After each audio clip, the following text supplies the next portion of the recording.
Good afternoon, everyone. We're here to get prepared. This week marks the start of hurricane season, which begins the first week of June, lasts through the end of November. The peak of hurricane season is typically in the fall from August to October, but tropical weather systems can impact our state starting now. Given our location, North Carolina gets more than our fair share of hurricanes, so it is especially important that we all get prepared. Eastern North Carolina has been pummeled by too many hurricanes over the years.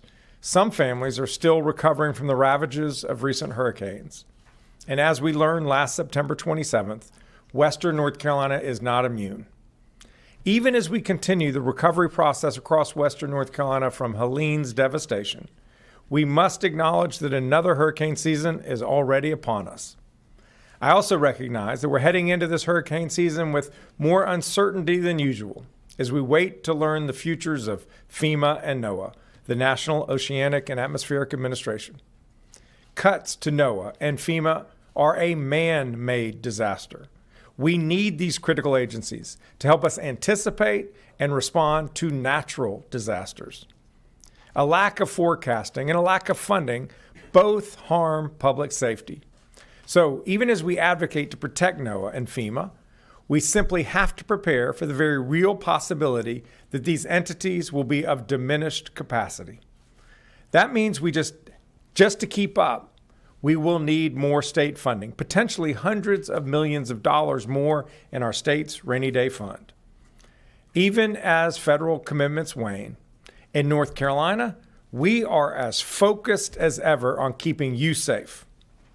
Director Ray will lay out some of the steps that we're taking, including conducting statewide exercises to test our communication systems, performing readiness checks, and making improvements based on any gaps that we find. Regardless of where you live in North Carolina, please know that we are on your team and working to keep you and your family safe. We want to make sure that you have the knowledge and tools to protect yourselves and your families to the best of your abilities if a tropical storm or hurricane impacts your area. And should that worst case scenario occur, we will be by your side, helping you to recover and rebuild. When federal resources aren't certain, personal and local preparedness becomes all the more important. And the more you prepare, the more first responders can focus on keeping other people safe. There are three categories of preparedness I want to cover today. First, make sure that you have the items you need. We've all been to the grocery store before a storm is about to hit and seen the shelves laid bare. The time to put an emergency kit together is well before the storm is coming, with enough supplies for everyone in your family to last for 3 to 5 days. Be sure to include water and non-perishable food. Baby food, of course, if you have a baby, the medications you need, and a solar or battery-powered radio. In addition, think about putting together an emergency document kit, your important financial documents, IDs, and contacts so that it's easy to grab them if you need to evacuate. Second, make sure you have an evacuation and communication plan.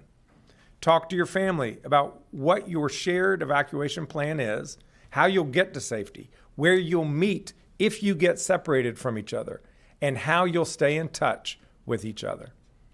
If you don't have your loved one's phone numbers memorized, write them down. Keep them with your emergency document kit so that you can still get in touch with them if your phone dies. Third, prepare your home. That includes knowing how to shut off your utilities, making a list of your important personal items, taking a lot of photos of them in case there are losses, and checking to see if your home is at risk for flooding. So let's get our things ready, our evacuation and communication plan ready, and our homes ready. Preparing now may make all the difference if a disaster does strike. My hope and prayer is that the hurricanes and tropical storms pass North Carolina by this season, but let's not take any chances. Let's ensure that we'll be safe and that our loved ones will be safe too. Today, I'm pleased to be joined by Director of Emergency Management, Will Ray, Attorney General Jeff Jackson, First Sergeant Chris Knox with the State Highway Patrol, and Colonel Patrick Henderson of the North Carolina Army National Guard. Our sign language interpreters are Mark Lineberger and Karen Magoon. Behind the scenes, our Spanish language interpreters are Jackie Matevier and Tamara Cabrera. At this time, I'll bring forward Director Will Ray. Thank you, Governor. Good afternoon, everyone. As the Governor said, the 2025 hurricane season is upon us, and regardless of forecast, we know that it only takes one storm to impact our communities in a significant way. The National Oceanic and Atmospheric Administration, or NOAA, has released their 2025 Atlantic hurricane season forecast, which calls for 13 to 15 named storms, of which 6 to 10 could become hurricanes. 3 to 5 of those hurricanes are forecasted to reach major hurricane status, with winds over 110 miles per hour. North Carolina Emergency Management's focus remains on building a stronger, more resilient communities across North Carolina. This begins at home. Prepared residents, families, and communities are critical and more important now than ever. All disasters in North Carolina start and end at the local level. The purpose of the State Emergency Response Team, this is the interagency team of local, tribal, state, federal, public sector agencies, the private sector, and our nonprofit and volunteer agencies, is to support our local communities, whether in blue sky preparedness activities, during emergency response, and in recovery. This year's hurricane season will look different. The uncertainty and the evolution of the federal disaster response and recovery landscape reinforces the need for continued strong partnerships at the state, local, and tribal levels. Together, we can remain North Carolina strong. Amid the uncertainties surrounding the federal role in disaster management and recovery programs, the State Emergency Response Team, both here at the state level and at the local emergency management level, as well as our partners, have remained focused on preparing for this hurricane season and other events that may be over the horizon this year. Here in North Carolina, we take the lessons learned from each event to better prepare for the next one. We're already taking action on identified areas for improvement in the wake of Helene.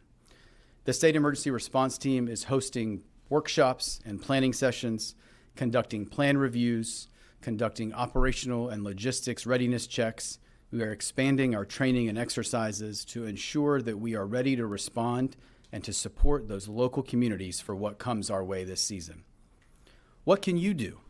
You can be informed and be prepared on how you will protect yourself, your family, and your community this hurricane season.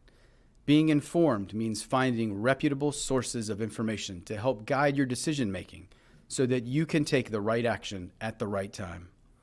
For the most up-to-date information, tune in to the National Weather Service, your local media, and stay in touch with your local emergency management office. This is an important step to ensure you are able to take action when needed, like around evacuation decisions and local orders. There continues to be a tremendous amount of incorrect information on social media surrounding disasters. It is so important that you fact-check what you see online and ask questions. Remember that anyone can post anything that they wish online without regard to how it will impact people. Second, make sure you have a disaster kit ready to go. You need to make sure that you have enough supplies for each member of your household for 3 to 5 days. Building a disaster kit doesn't have to be a large financial undertaking or a daunting task. Between now and August 1st, add a little bit to your kit each week, like non-perishable foods, drinking water, batteries, and disposable medical supplies. You can learn more about what to put in your disaster kit by visiting www.readync.gov for recommendations on how to build your disaster kit. Next, you need to have a plan and communicate that plan to your family. Where will you go if you need to evacuate your home? Do you live in a flood-prone area? How will you and your family communicate if cell phone service is down? If you get separated, where is your family's meeting place? These types of questions should be answered ahead of any storm impacting your community. Resilience starts at home, and the time to get prepared is now. please visit www.readync.gov for more information. Specifically for our eastern North Carolina neighbors, do you know your zone? Our state has locally developed pre-established evacuation zones along the coastal counties that are in place to save lives in areas where storm surge may be a particular hazard. Visit knowyourzone.nc.gov to search your address so that you have up-to-date information when local officials issue evacuation orders. Finally, today I want to again highlight the North Carolina Flood Inundation Mapping and Alert Network, or FIMAN, which is a network of over 600 flood gauges across the state. This tool can help not only government officials to make key decisions to save lives, but can help you and your family see what is occurring in the waterways near your home and what those forecasted impacts may be. This is a statewide tool and assisted many during Helene in Western North Carolina.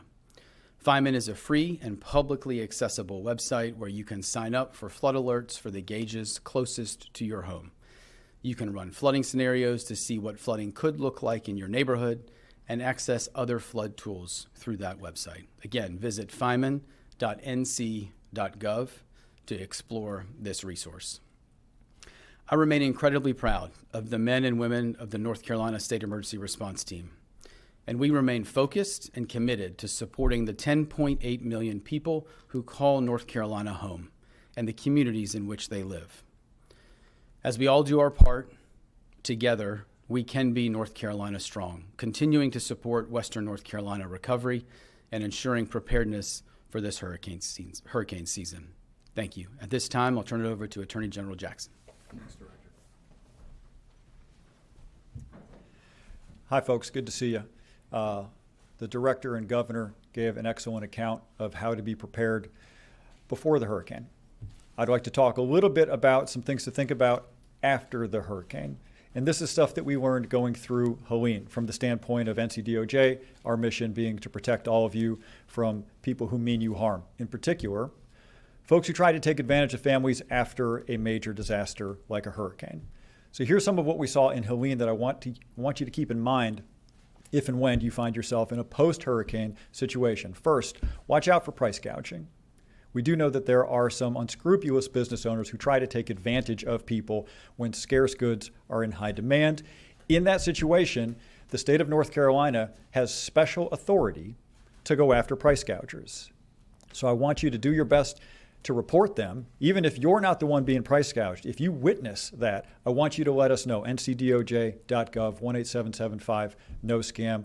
We find enforceable action very often because of the tips that we get from all of you. So don't forget to help everybody else out by providing us with that information. Two types of scams that we saw post-Helene that I want everybody to be on the lookout for. First is a charity scam. There are folks who take advantage of the impulse that people have to help their neighbors after a major disaster, and they set up false charities. Please be sure and double check before you give a dime to any charity that it's a real charity.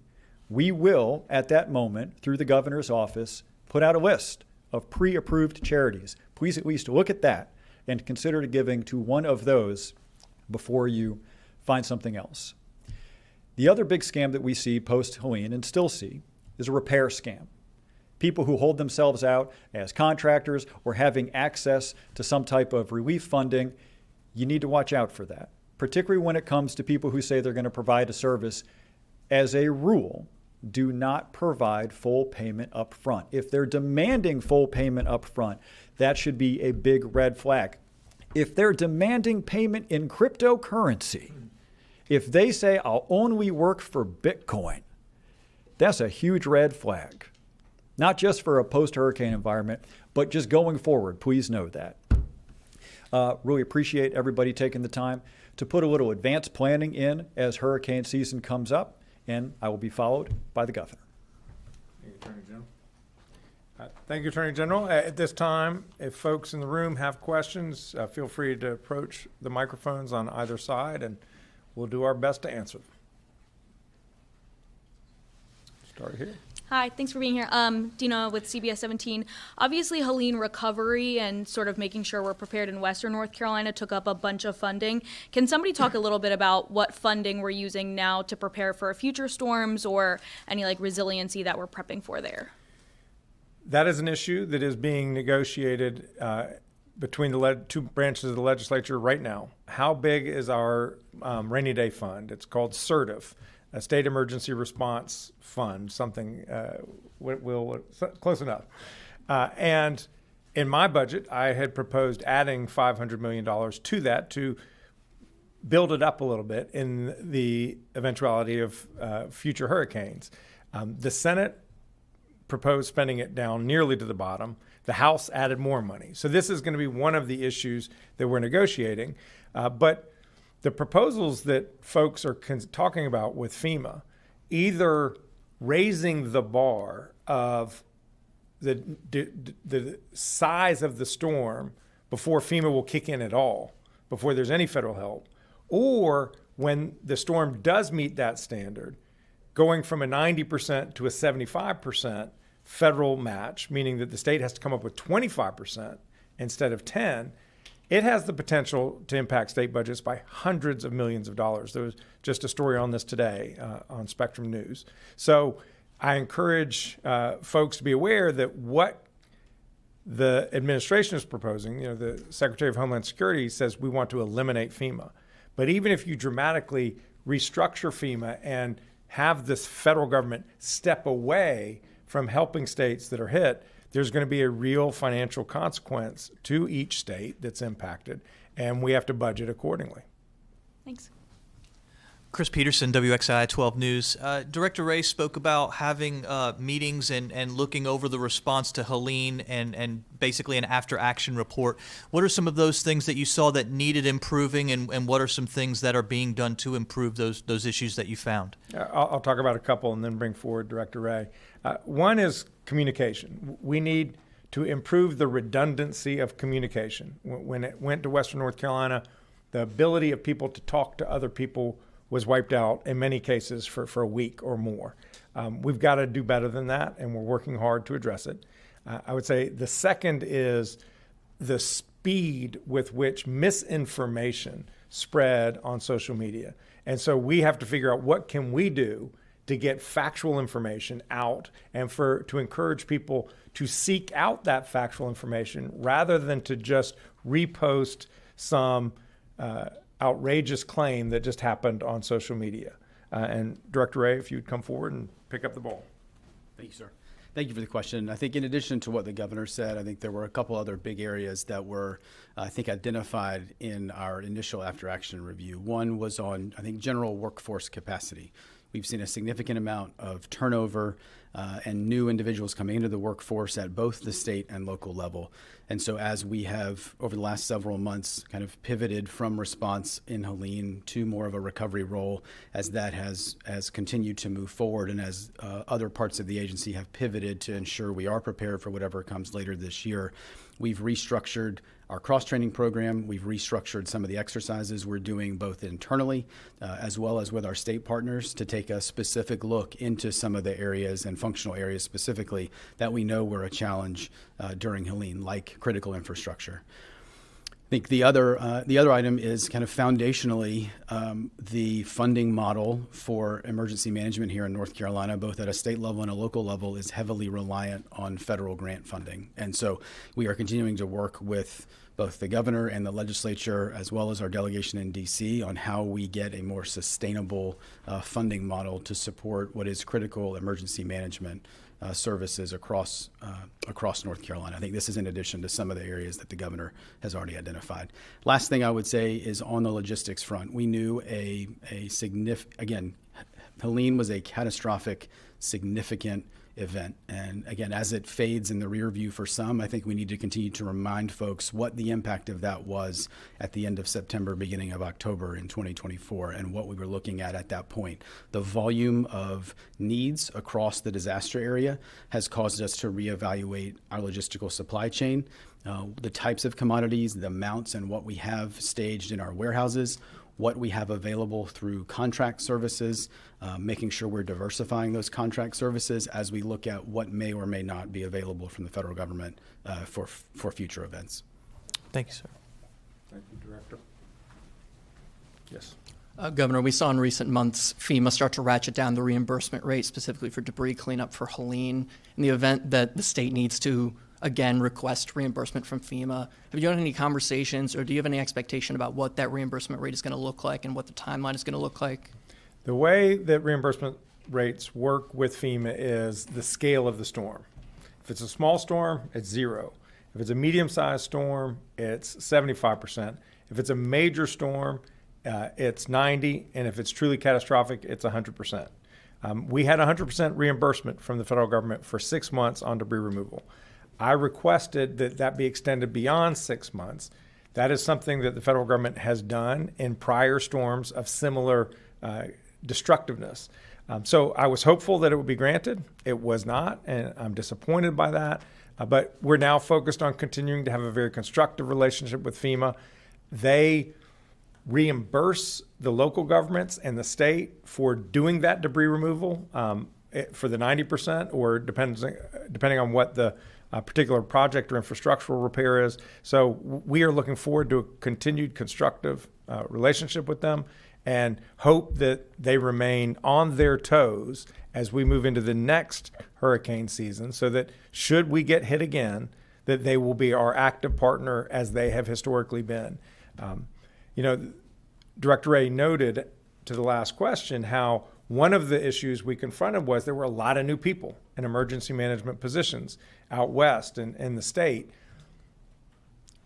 That is one reason why it's critical to have a strong FEMA, because most states don't experience natural disasters on an annual basis the way that it feels like we do here in North Carolina.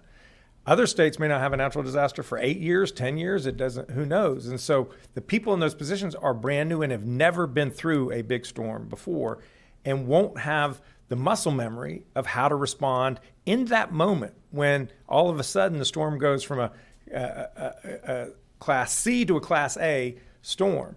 So we need the expertise that exists in FEMA to be there to serve this country. And that's a message that I've been trying to convey to the federal government and the administration as they are determining what kind of future they want for FEMA. Michael Perchik, ABC 11. What changes to planning have come as a result of the environmental or geographic impacts of Helene, Matthew, and Florence, or just development in certain areas? When we get funding from the federal government to do major rebuilds, there are requirements that it have certain resiliency requirements that you don't rebuild in the flood zone.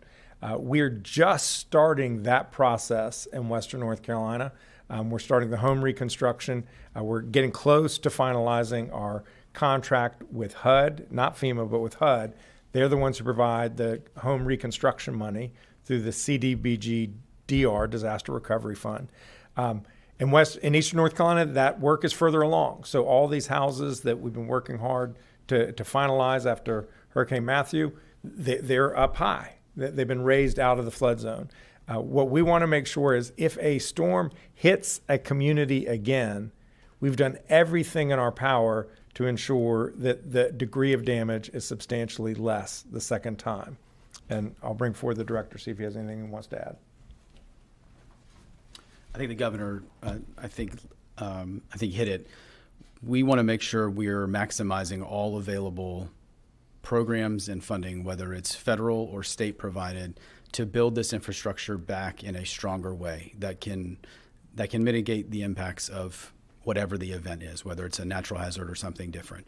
And so I think we are working together as the interagency to look at the programs we have through FEMA, to look at the HUD programs that he referenced, as well as some of the state-funded programs. How can we maximize the dollars that we have to get infrastructure rebuilt in a significantly stronger way? Outside the infrastructure that's been rebuilt, just development in general, this is one of the fast-growing states in the country. Yeah. Is there any concern of impacts to floodplains based off this new development, or having enough roadways that can access for emergency vehicles in the event it does hit one of these areas? Fortunately, this is an area where the market really helps.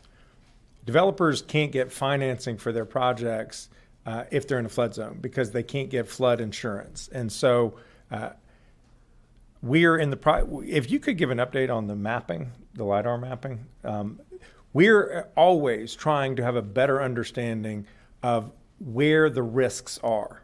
And so we're in the midst of doing some floodplain mapping for the whole state, and I will ask the director to come forward. I think on that note, I think there's a couple of things that happen. Here in North Carolina, I think we're very fortunate to have some capabilities both within various agencies at the state level, but also in some partner agencies that allow us to take quick reference pre- and post-disaster imagery. And, some folks will refer to that as LiDAR.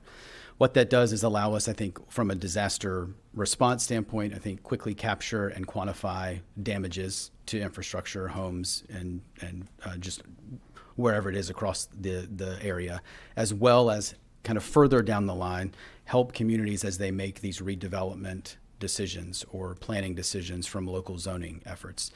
Through both the efforts of flying this LiDAR imagery that is starting to come in now, and we're providing to our local communities that were impacted, particularly in Helene, now starts to see some of that data as they look at some of their zoning and development decisions that they have to make.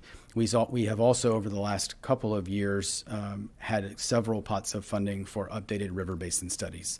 And these are, both of those pieces together, I think, are important ones as we look at, to your question, how do we quantify development that is happening or has happened or is planned based on population growth, how that's going to impact flooding, and then, to your point, I think how water operates very differently in the topography of the mountains than it does here in central North Carolina or certainly in the east. I think those are all things, again, we're trying to take a look at now and providing the best information to our local communities as they look at some of these redevelopment decisions they have in front of them right now.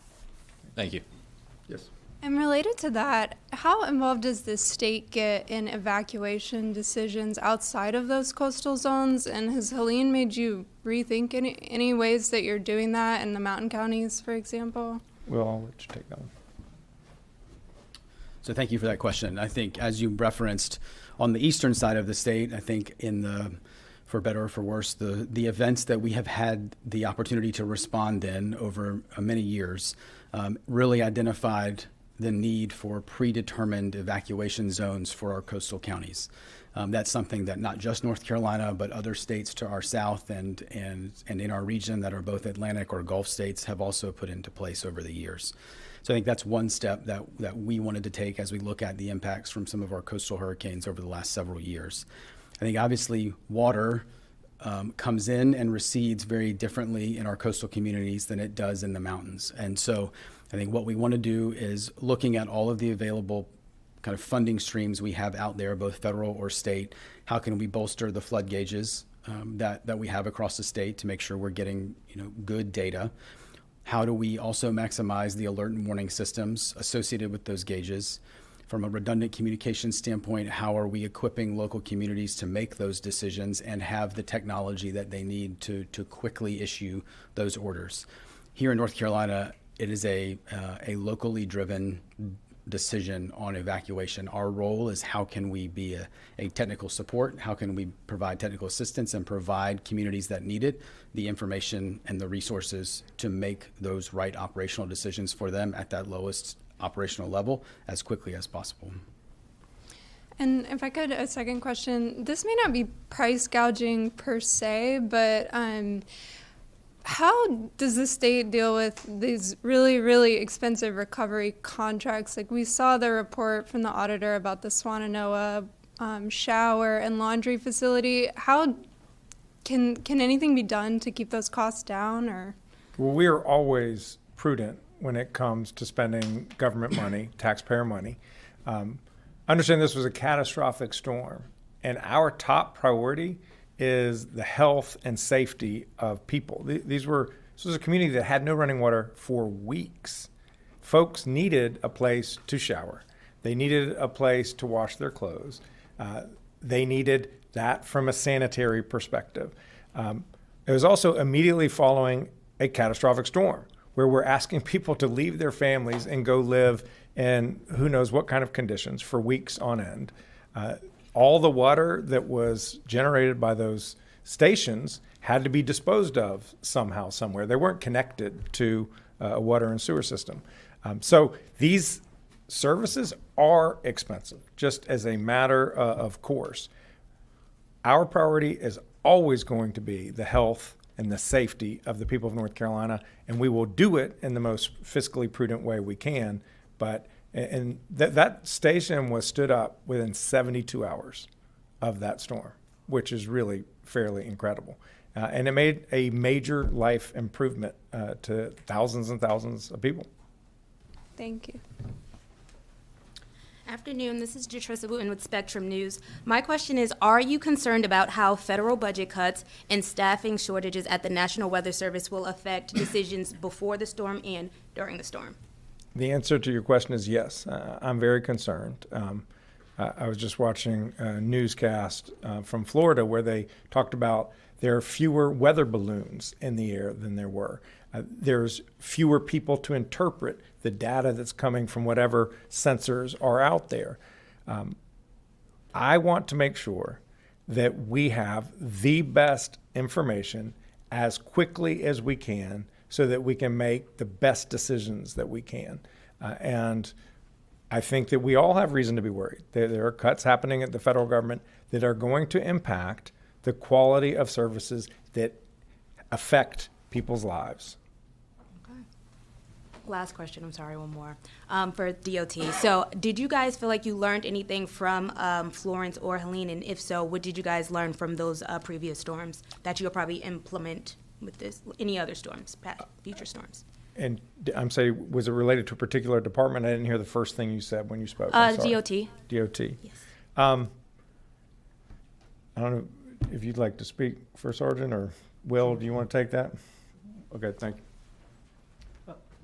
So with this storm, it was much different. You know, we've had so much practice, unfortunately, with eastern storms, but with DOT and our relationship with them, we saw that having a plan to respond to areas that were, like in the eastern areas of the state, most of our evacuation roadways are your major roadways. So our major roadways were significantly impacted. So pre-planning with DOT, having equipment in place like I-40 near Old Fort, having a plan to clear that. We know that area is susceptible to rock slides, and so having that plan in place was important. But then looking at that and look at the areas that we did have issues, especially the major areas like I-40, having secondary routes that are available to get people out. So those are things that going into this year, how can we look at last year and the western areas and the eastern areas and have those established routes, but have secondary routes, have plans to respond to those primary routes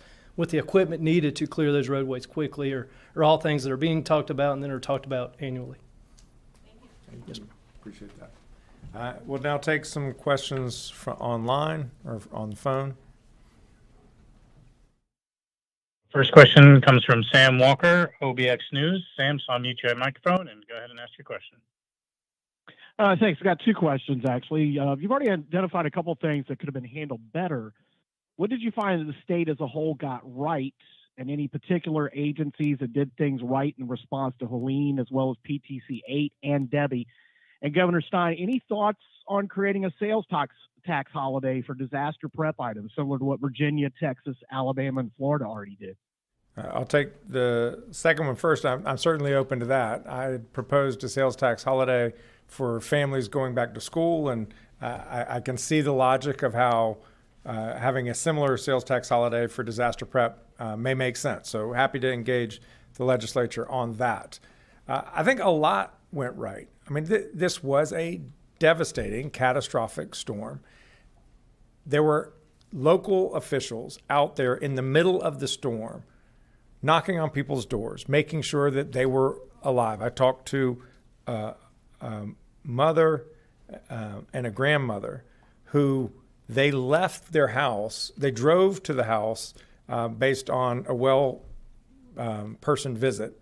And then from the time that they went in to get the grandmother out, the car had already washed away. And they got through the rushing waters up the hill. And those 3 people are alive today because they were on their toes and they were looking out for each other. So the response of people looking out for each other, predominantly sheriffs and their deputies, but also local police, local firefighters, just incredible work that was done. In the recovery phase, the DOT has done a tremendous job getting roads back up and running. Obviously, there's going to be a ton of work more to do. We estimate about $5 to $6 billion in road damage, and we're done about $1 billion of work so far. So there is a long way to go, but the vast majority of routes have been reopened, and that is really a testament to the men and women who work at the Department of Transportation and the contractors who assist them. Will, would you like to add to that list? Because I know there are many people worthy of praise. And I'll start with Will Ray. How about that? He did a great job. I think two items to add. I think one, and I won't try to name the teams because I'll leave someone out, but the statewide search and rescue program here in North Carolina, as well as our statewide hazardous materials response programs, I think are 2 examples of when programs are resourced appropriately for years and dedicated time, energy is spent developing capacity, capability. You spend the time away from your agencies in blue sky training and doing exercises. We saw the value of that during the Helene response. The statewide search and rescue program, the statewide hazardous materials program involves many of these partners you see up here as well, and all of our local jurisdictions. That system performed exceptionally well in the conditions that we had. The other thing I would say, and you're going to get sick of hearing me say this from up here, is partnership continues to be the key of everything that we do. So all the agencies that are represented as a part of the state emergency response team, regardless of public, private, nonprofit, and volunteer agency, the capabilities they bring to bear is the strength of what we have here in North Carolina. And it's why other states look to North Carolina to provide that support back to them. Over the last several months, we've deployed search and rescue teams and other capabilities to states around us that have experienced pretty significant events. And these are teams that deployed during Helene. They're ready to go again. That partnership piece served us incredibly well. So these interstate relationships that we have dealt with and fostered over the years led to 38, 39 states sending individuals, resources, teams to help us during Helene. That system worked incredibly well. And as you've heard from the governor and as you've heard from members of the congressional delegation and others across the country, as we look at the changes with FEMA and what may be coming on the horizon, states working together through that interstate mutual aid process is going to continue to be a focus of ours. And so we're going to continue to foster and develop those really critical partnerships. And I also want to praise the Highway Patrol and the National Guard. Highway Patrol, they were fully deployed on our highways, which were incredibly treacherous, to ensure that motorists were safe. And the National Guard, I went to a number of towns, and the National Guard's folks were in the stores mucking out the mud to get it cleaned up. You can't start rebuilding as long as you have a foot worth of mud in your store. And they did an incredible job helping people in Western North Carolina. So I want to thank both organizations. Next question. The final question is from Zoe Schlanger with The Atlantic. Zoe, please unmute yourself and ask your question.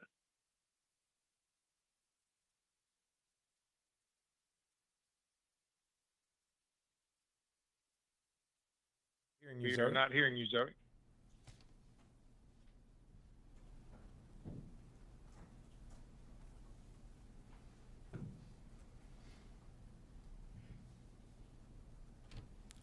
All right. Thank you all very much for being here.